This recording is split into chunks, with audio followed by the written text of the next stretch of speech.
2010년 8월 7일 토요일 저녁 6시 10분경 112로 신고 전화가 걸려옵니다. 살려주세요! 어떤 남자가 저희 집에 들어와서요! 망치를! 아! 비명 소리가 들렸다는 건 이미 망치를 휘둘렀다는 거 아니에요? 야, 그럼 무슨 일이 일어난 것 같은데.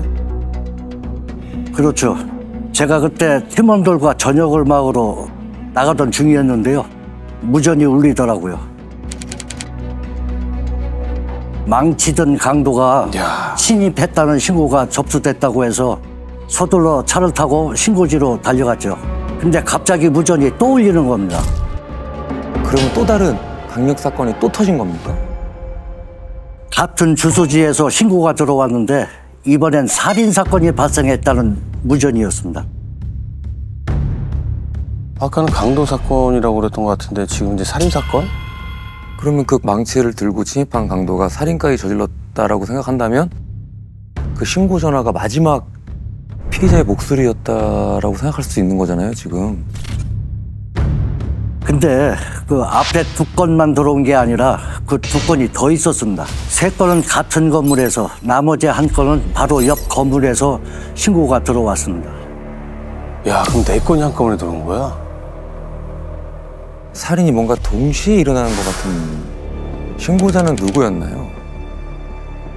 옥탑방에 살고 있는 모녀가 집에 누군가 침입했다며 가장 먼저 신고를 하고, 같은 건물에 살고 있는 중학생이 위층에서 비명소리가 난다고 신고합니다. 옆 건물에서는 할아버지가 건너편 옥탑에서 어떤 남자가 피를 흘리고 있다며 놀라서 신고를 한 상황이었고요. 그래서 옥탑방에서 큰일이 벌어졌겠구나 직감했습니다. 그야말로 아수라장이었습니다. 한 남성이 들끝에 실려가고 있었는데 의식이 거의 없는 상태라 제가 형사 한 명을 구급 차량에 같이 태워 보냈고요. 머리에 피를 흘리고 있었던 여성이 있었다는데 그 여성은 이미 경찰차로 병원에 먼저 이송된 상황이었습니다. 참. 주택 입구에 상당량의 혈흔이 떨어져 있었고요. 혈흔을 따라 옥탑방으로 올라가 보니 입구와 난간에 피가 낭자한데 그 옆에 어린 애들이 덜덜 떨고 있는 겁니다. 들것에 실려간 남성이 아빠고 그 머리를 다친 여성이 엄마였던 상황인 건가? 야, 아이들 본 앞에서 어떻게 부모들 그렇게 참.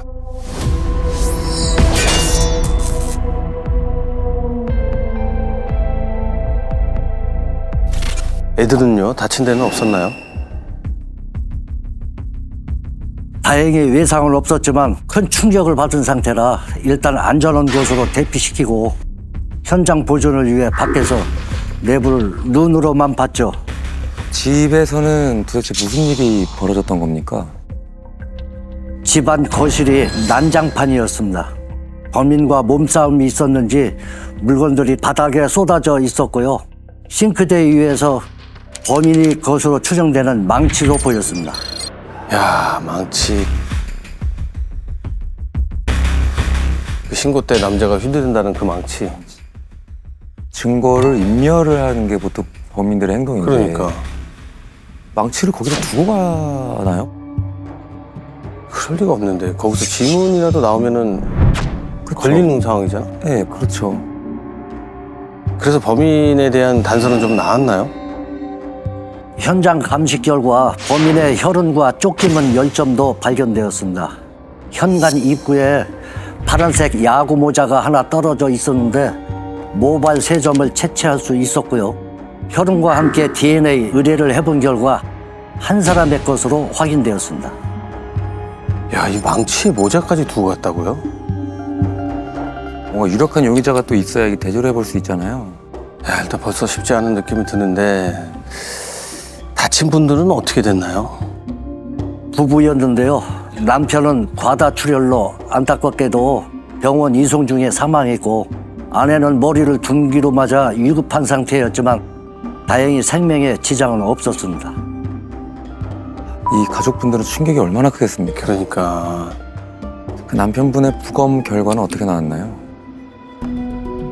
남편은 얼굴, 복부, 옆구리에 날카로운 흉기로 찔린 자창이 발견되었고요.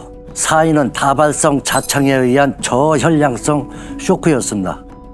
아내는 현장에서 발견된 망치로 머리를 맞아 두부 골절상을 입은 상태였고요. 아니, 참. 망치에 칼까지 있었다는 얘기잖아요, 지금. 그럼 남편은 칼로 살인을 저지른 거고 아내는 망치로 이게 가격을 했다는 거 아니야? 갑자기 남의 집에 들어와서 이렇게 지금 잔인하게 할 짓이 왜 그랬을까요? 그러니까 모르는 사람한테 문을 열어줬을 리는 없잖아요. 그렇죠. 이웃들의 진술로는 여름이라 그 집에 현관문이 자주 열려 있었다고 합니다.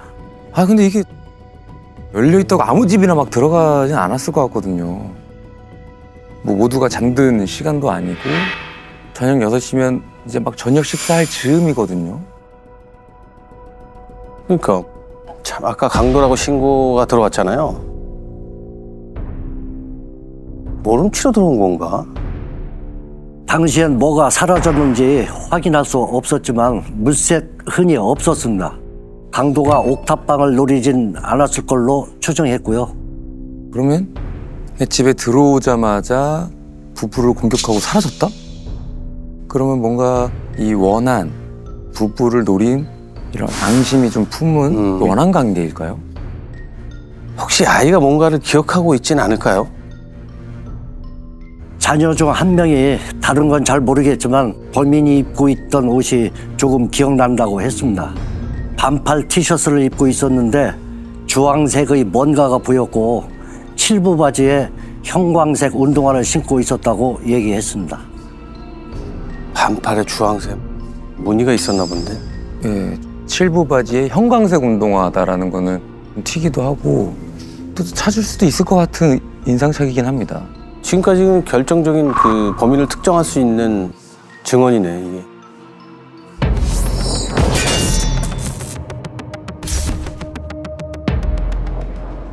범인의 옷을 기억하고 있다는 게 다행이면서도 좀 안쓰럽네요. 그러게요. 일단은 CCTV에 잡혀야 하는데 있을까요? 형사님은 우선 부부 주변에 원한을 가질 만한 사람들이 있는지 조사에 들어갑니다. 동시에 아이가 증언한 범인의 인상착의로 CCTV도 모두 뒤집니다. 뭐가 좀 나왔나요? 남편은 그 당시 일을 하고 있지는 않았지만 과거에 대출 관련 회사를 다녔던 게 확인됩니다. 아내는 마트에서 제품을 진열하고 판매하는 일을 하고 있었고요. 대출 관련된 일. 일단 돈이랑 관련된 일이잖아요. 그쵸. 조금 문제가 있을 수도 있겠는데. 아내는 뭔가 원한을 살 만한 일은 없을 것 같은데요. 그렇죠. 그래서 남편의 전 직장 동료들을 만나봤는데요. 수사 대상에 올릴 만한 사람이 없었습니다. 아내 또한 성실해서 같이 일한 동료들한테 평이 좋은 편이었고요.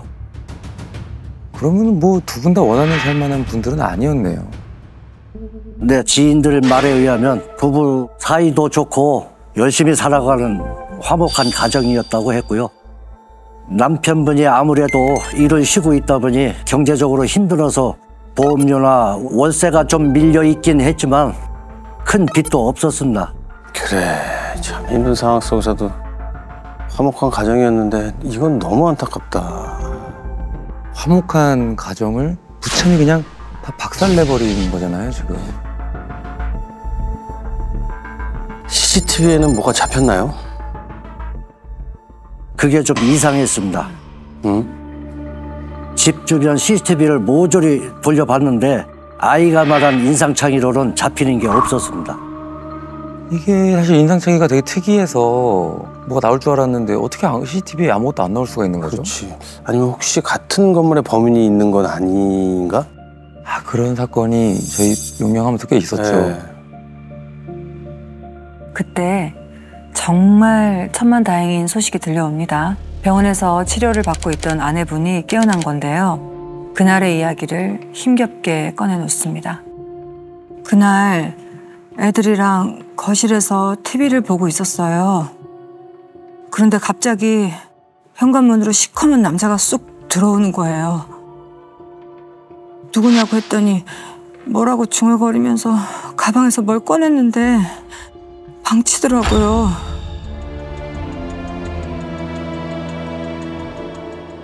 제가 놀라서 애들부터 제 뒤로 숨기고 그 남자 앞을 막아섰는데 그 남자가 그 손에 들고 있던 망치로 절 내리치는 거예요.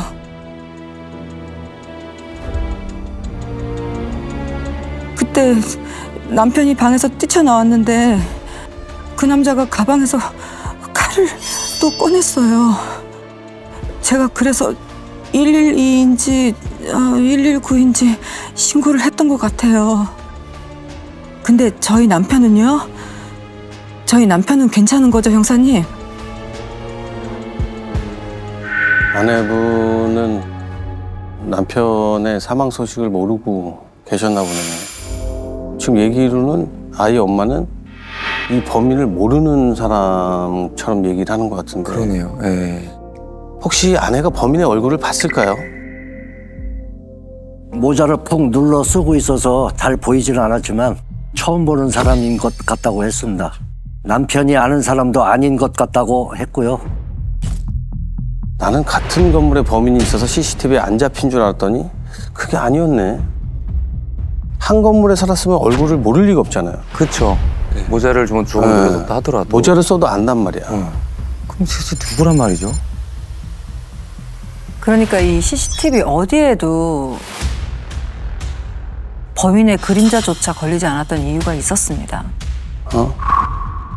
CCTV를 돌려보다가 인근 지하 주차장에서 뭔가가 빠르게 휙 지나가는 게 보이는 겁니다. 다시 돌려보니까 팔 부분에 흰색 줄이 쭉 그어진 검은색 긴팔에 긴 바지를 입은 남자가 후다닥 뛰어가더라고요. 긴팔 긴 바지요? 아까 아이들이 얘기했을 때는 반팔에 뭐 칠부 바지라고 했잖아요. 그렇죠. 뭔가 도망치듯 몸을 막 여기저기 숨기면서 뛰어가는 게 수상해서 이 남자가 어디에서 왔는지 역추적을 해봤는데 사건이 발생하기 30분 전 파란색 야구 모자를 쓰고 있는 겁니다. 파란색 모자는 그 현장에 있던 그 모자 말하는 것 같은데? 그러면 그 옷 말고 다른 건요? 회색 가방을 메고 검은색 바탕에 빨간 줄이 길게 그려진 운동화를 신고 있었습니다. 이거 완전히 달랐네. 아, 완전히 달랐구나. 그런 경우들이 굉장히 많습니다. 특히나 이제 아이들이 이 사건이 발생하던 당시에 TV를 보고 있었잖아요. 예. 이런 상황에서 갑작스러운 두려움과 공포가 생기면 인지적 오류가 생겨가지고 지금 화면에 보고 있거나 또는 그 이전에 보았던 거나 이런 것들이 마구 겹쳐서 새로운 것들을 창출해내는 경우들이 있어요. 아니, 그러면은 새로운 인상착의로 이제 범인을 쫓으면 되는 거네요. 네, 그렇죠. 범인이 어디에서 와서 또 어디로 갔는지 파란 모자가 벗겨진 그 범행 전후 CCTV를 하나하나 이어서 찾아내는데요. CCTV가 무려 900여 대였다고 합니다. 그중에 아주 정확하게 이 남자가 잡힌 건 34대였고요. 몇 대를 그걸 다. 오전 7시, 아니, 사건이 저녁 6시인데 오전 7시부터 지금 최초 목격된. 돌아다니는 거 아니야 지금? 네. 엄청 돌아다녔네. 예? 야, 그럼 뭐야? 아니, 뭐 이렇게 돌아다녀? 오전 7시부터 오후 6시까지니까 11시간을 돌아다닌 거야 저렇게? 아, 이게 한두 시간도 아니고. 추적을 안 당하려고 막 이 동선을 막 돌아다닌 건가? 고속국도 방향 저기로 도주를 했다는 거예요? 마지막 목격이 그러면? 고속국도는 기본적으로 오토바이도 아마 진입이 안 되죠? 네, 진입이 안 되고 저기 누가 차들 대놓고 기다리고 있거나 타고 도망갔다라고 생각할 수 있는 거잖아요. 그렇지. 그러면은 범행 장소에서 가장 빠르게 도망칠 수 있는 곳을 정해놓고 범행을 저지른 다음에 저기서 도주했다. 야, 그러면 또 있다는 거 아니야? 공범이 있을 수 있다. 공범이 있다는 얘기잖아 지금. 만약 그렇다면 네. 과연 그럴까요? 뭐야? 아, 저 사람, 파란 모자? 아, 맞네. 회색 가방. 파란 야구 모자. 맞지? 회색 가방. 아, 걸어 다니는 게 다 찍혔네. 긴팔 입마지. 근데 아까 8월이라고 하지 않았나? 더울 텐데. 그러네. 반팔 반바지도 더울 날씨에 8월인데 걸음걸이가 약간 젊은 사람의 걸음걸이는 아닌 듯한 느낌이 들거든요. 지금 저렇게 11시간을 걸어 다녔다는 거 아니에요? 그렇지. 아까 동선을 이렇게 보니까. 네, 하루 종일 걸어 다녔습니다. 중간에 식당이나 슈퍼나 어디든 갔을 것 같아서 한번 수사라도 해보려고 찍힌 시점과 폭포까지 계산해서 시간 순서대로 나열해 봤는데 나오는 게 아무것도 없었습니다. 그러면 11시간 동안 밥도 안 먹고 아무 데도 들리지 않고 저 속도로 계속 걸어 다녔다는 거잖아. 이게 뭐야? 무슨 뭐하러? 이 행동을 보면 꼭 범행 대상을 찾겠다라는 이런 적극적인 물색의 흔적들은 사실 나타나지는 않습니다. 이런 걸로 봐서는 저 동선 중에 언제든지 기회만 되면 범행을 저질렀을 수도 있지 않았겠느냐 이런 상황으로 보여집니다. 그러니까 이게 아무나 걸리면 그렇죠. 문만 열려 있으면 그냥 가서 범행을 저지를 수도 있는 상황이잖아요, 지금. 그렇죠.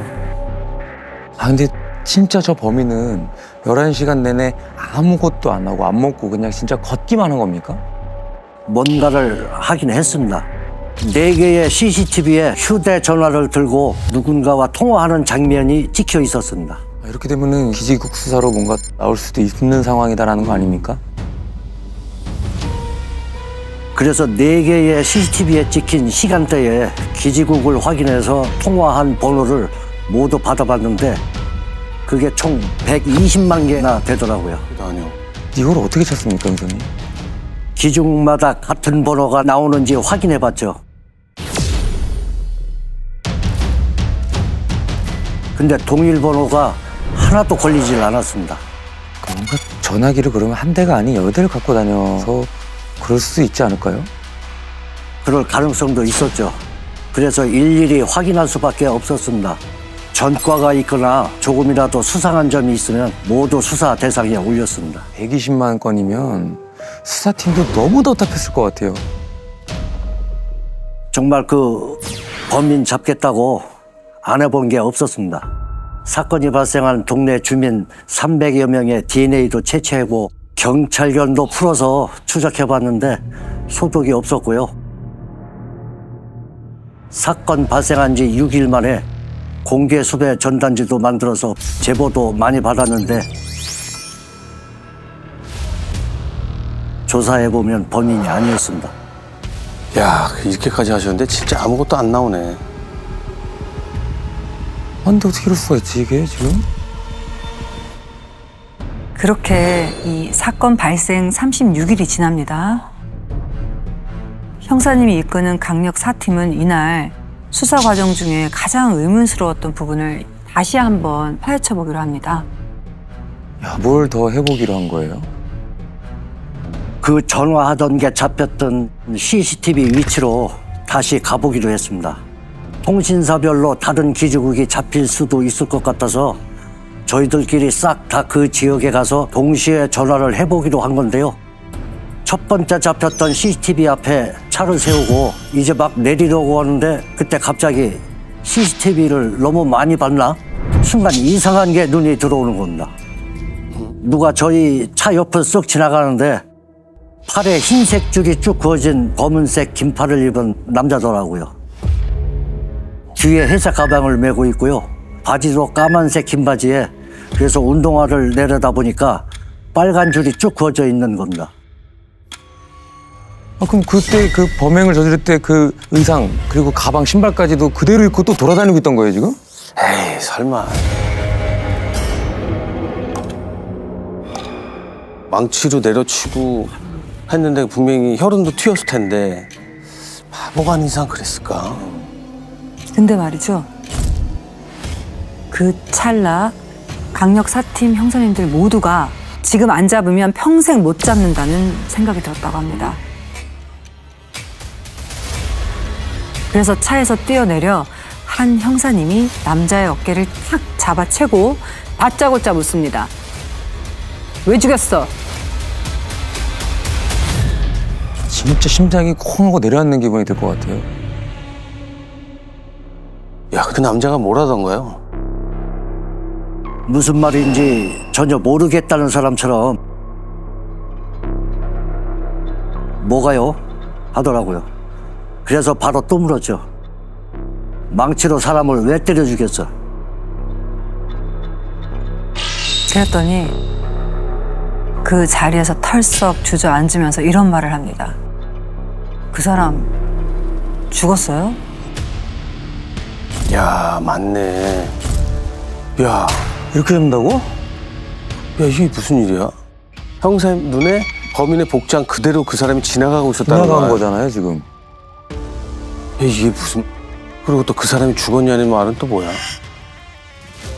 저희도 참 황당했습니다. 범인은 부부가 둘 다 살아있을 줄 알았다고 했습니다. 죽은 걸 알았으면 벌써 도망갔겠지 왜 여길 또 왔겠느냐고 하면서 자기는 날렵해서 절대 안 잡혔을 거란 말도 했습니다. 칼로 몇 번을 치렸는데 아, 죽은 줄 몰라. 이게 말이 되는 소리 해야지. 아, 인정은 했나요? 네, 순순히 인정합니다. 뭐 이제 거짓말해도 소용없다는 거를 누구보다 잘 알았을 겁니다. 왜냐하면은 여러 형사님들 손에 잡혀봤던 전과자였습니다. 뭔 짓을 저지른 겁니까? 저희가 잡았을 때 당시 나이가 33살이었는데요. 10대 후반의 서울 지역에서 폭력으로 교도소에 갔는데 성폭행한 게 밝혀지면서 추가로 형을 삽니다. 근데 그 와중에 경기도에서 대마초를 피우고 특수 강도한 것까지 드러나서 더 오래 있었죠. 총 14년 6개월을 교도소에서 살다가 출소한 지 3개월밖에 안 된 상황이었습니다. 아니 도대체 왜 그랬답니까? 피해자 가족들의 일상을 한순간에 처참히 무너뜨린 이 범인의 범행 동기는 참으로 가벼웠습니다. 다른 사람들의 행복에 살아가는 모습이 너무나도 저 비교돼가지고 순간적으로 그런 잘못된 생각을 가진 것 같습니다. 남이 행복을 보고 싫어서 살인을 저질렀다고? 야, 이게 말이 되는 소리냐? 야, 노력을 해야지 남의 행복하게 사는 모습이 왜 비교가 돼서 그런 짓을 해? 야, 그리고 옥탑방에서 살면 눅눅하지도 않을 텐데 그 최선사에서 사는 사람 그럼 뭐야? 지금 이게 모르는 사람이 아니었다는 거야? 아니면은 아는 사람 집이었다는 거야? 모르는 집에 쳐들어간 게 맞습니다. 옥탑방에서 웃음소리가 들려서 범행을 저질렀다고 했습니다. 저렇게 고개 숙일 줄 아는 것도 더 꼴보기 싫고 웃음소리가 왜? 웃음소리가 거슬려서 죽여? 이유가 너무... 출소 후에 기술이 없으니 인력 시장에 나가도 일이 잘 안 구해졌나 봅니다. 그날도 새벽 일찍 나갔는데 자기를 부르는 사람이 없었다고 했고요. 그래서 그 길로 하루 종일 걸어 다니다가 놀이터에 앉아서 막걸리 한 병을 마셨다고 합니다. 그때 갑자기 빌라에서 웃음소리가 들렸다 이렇게 주장을 합니다. 야, 자기 처지 때문에 한 가정의 행복을 무참히 짓밟은 악마 같은... 자기 인생 비참한 건 자기가 만들어 놓고 누구를 비교하면서 사는 거야 도대체. 근데 이해가 안 돼. 일 구하러 다니는 사람이 어떻게 가방에 칼하고 망치를 들고 다니냐고. 망치야 넣을 수 있어. 왜냐면 공구를 갖고 다니잖아, 일용지. 근데 그 칼하고 같이 이걸 다녔다고? 그러니까 나는 그거 자체가 이미 나는 언제든 범행을 저지르겠다. 그런 계획이 있었던 행동 중에 하나 아닙니까? 망치는 공사장에서 쓰려고 챙겨 다녔다고 하고요. 칼은 사과를 좋아해서 깎아 먹으려고 가지고 다닌 거다 이렇게 주장합니다. 야, 과일도 깎아 먹네. 그러면 행복한 거지. 참. 이건 말도 안 돼. 말도 안 돼. 근데 대체 그 누구랑 통화를 한 겁니까? 통화할 사람도 없어 보이는데. 저도 그게 진짜 궁금했는데 기가 막힌 대답이 돌아왔습니다. 통화를 한 게 아니라 음악을 들은 거라고 하더라고요. 이야.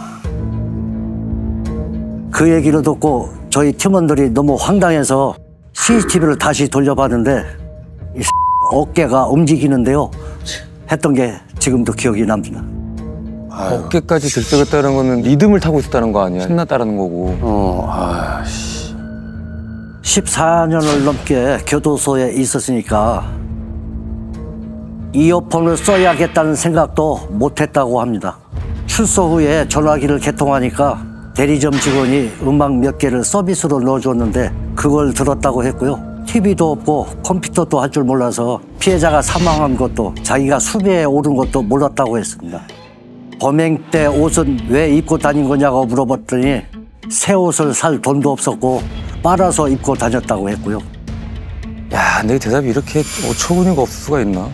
사실 이 사건은요, 묻지마 범죄라고 했던 그 무차별 범죄가 시작되는 시발점에서 난 사건입니다. 제가 경찰청에 있을 때 이 사건에 이제 범인이 체포되면서 가서 심층 면담도 했었는데요. 이 유형의 범죄들은 그야말로 타인의 행복과 사랑, 가족 이런 것들을 파괴하는 시기의 감정에서 비롯된 유형의 범죄이기 때문에 연쇄성을 갖고 있어서 굉장히 위험한 범죄로 분류를 하죠. 범인 한 명 때문에 더 열심히 살아가는 그런 화목한 한 가정이 지금 아예 풍비박산이 난 거잖아요. 그걸 거기 아휴. 죄값은요? 예상대로 주치로 심신미약을 주장했지만 최종 판결은 무기징역을 받았습니다. 야, 아이들이 아버지를 잃었다 너 때문에. 아씨. 저 와중에 막걸리 한 병 먹고 또 주치라고 또 그걸 본인이 얘기했어. 그러니까 진짜 이런 사건은 다시는 일어나서는 안 되는 사건인 것 같고 경고하는데 다시는 진짜 이런 일이 있으면 안 됩니다. 잡힙니다. 본인 인생이 더 나락으로 떨어집니다.